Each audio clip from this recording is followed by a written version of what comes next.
Fala pessoal, tudo bem?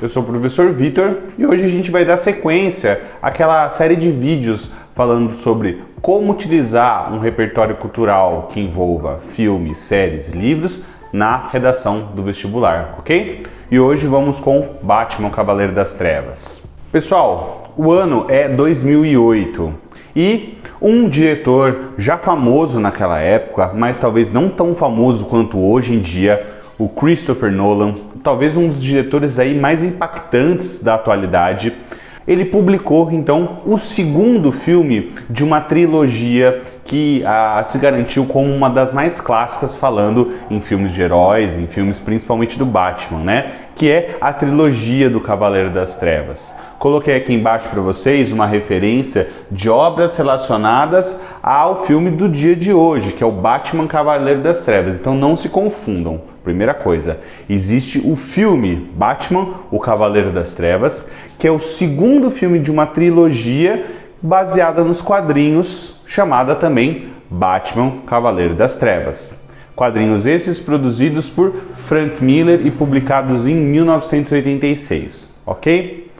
Trouxe esse filme específico porque ele fez muito sucesso e ele traz muitas relações interessantes para a gente utilizar, pensar, trazendo uma abordagem bem legal para a sua redação, tudo bem? Lembrando aí que é um filme de origem norte-americana, mas também com uma produção no Reino Unido e que tem dentro do seu elenco grandes nomes como o Christian Bale, o Heath Ledger, o Aaron Eckhart e o Morgan Freeman. Heath Ledger, que depois de interpretar o personagem conhecido como Coringa, esse ator Heath Ledger faleceu, mas acabou ganhando um Oscar póstumo por essa obra.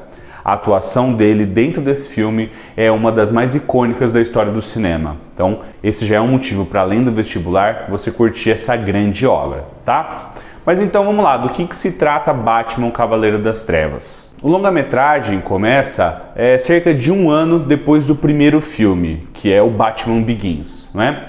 Nesse momento da obra, a gente tem um cenário em que o personagem Batman, junto com o tenente Jim Gordon, interpretado pelo Gary Oldman, ele está conseguindo finalmente livrar a cidade de Gotham de todos os seus problemas sociais, econômicos, principalmente ligados à questão da violência e da criminalidade, não é?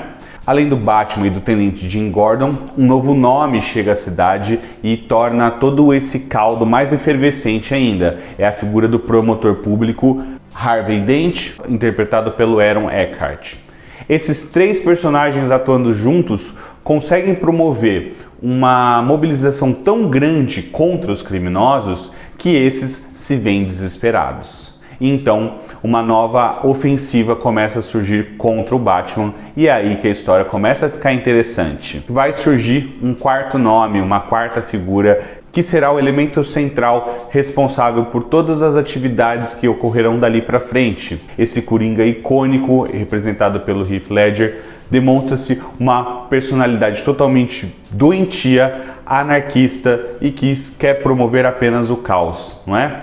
Muitos vilões do cinema, eles agem por conta de por uma determinada moral ou por um determinado objetivo. A gente tem aqui na figura desse Coringa alguém que está inspirado única e somente pela vontade de promover o caos. E é por isso que ele é tão perigoso e assustador. Então, se você não viu a obra, quero parar por aqui. Quero que você procure em lugares onde possa ver, né? Eu sei que no Netflix esse filme está disponível. Para quem tem o Globoplay, também é possível acessar por lá o Batman Cavaleiro das Trevas.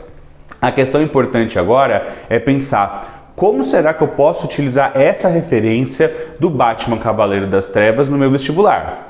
Como se trata de um filme muito profundo, com muitas ideias a serem debatidas, eu quis focar em uma delas para você refletir. É claro que isso não exclui a possibilidade de utilizá-la de outras maneiras, mas eu quero pensar sobre uma passagem específica do filme.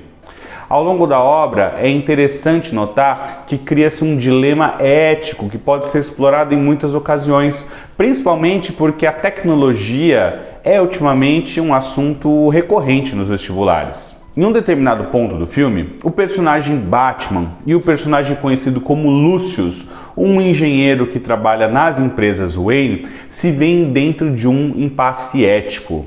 Enquanto Bruce Wayne deseja utilizar um sonar produzido por Lucius Fox como um gerador receptor de alta frequência para mapear todos os sinais de celulares da cidade e com isso tentar encontrar o Coringa, o criador dessa tecnologia, o próprio Lucius, entende que isso não é algo muito ético de se realizar. Segundo Lucius, espionar 30 milhões de pessoas não faz parte das suas funções. O personagem decide por ajudar o plano de Batman, mas decide que depois daquele ponto ele não mais seria funcionário da empresa, né?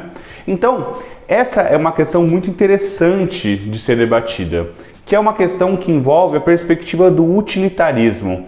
Até que ponto eu posso transgredir barreiras éticas ou não para que determinado procedimento seja útil, seja favorável a meus desejos, às minhas satisfações e assim por diante. No Enem de 2018, um tema muito parecido com isso foi acessado aí pela banca, né? No caso, a proposta de redação do Enem 2018 era manipulação do comportamento do usuário pelo controle de dados na internet.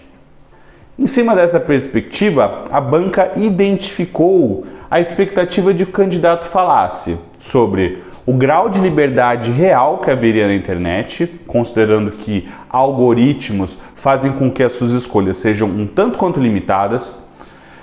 Gostaria também que o candidato refletisse sobre o grau de utilitarismo que envolve o uso das redes sociais nos dias atuais e, enfim, definisse até que ponto a nossa privacidade está segura no ambiente virtual. Tudo bem? Assim como nesse tema, o filme do Batman traz uma discussão sobre quais são os limites da minha privacidade em relação ao uso da tecnologia. Até que ponto eu posso utilizar a tecnologia de maneira que ela me sirva, mas que ela transgrida alguns direitos que eu ou outras pessoas temos. Isso em relação à nossa privacidade, ao nosso comportamento como consumidor e assim por diante. Portanto, Batman Cavaleiro das Trevas poderia se configurar como exemplo argumentativo capaz de instaurar no texto um diálogo acerca dos pontos levantados previamente. Como eu disse, turma, esse filme rende muita coisa. Então, diga aí pra mim, quais são outras ideias que você tem a respeito desse filme? O que mais você gostaria de que fosse comentado acerca dessa película, tá? E é claro, dê a sua sugestão sobre quais outros filmes você gostaria de ver analisados aqui. Beleza? A gente segue conversando. Um abraço e até mais!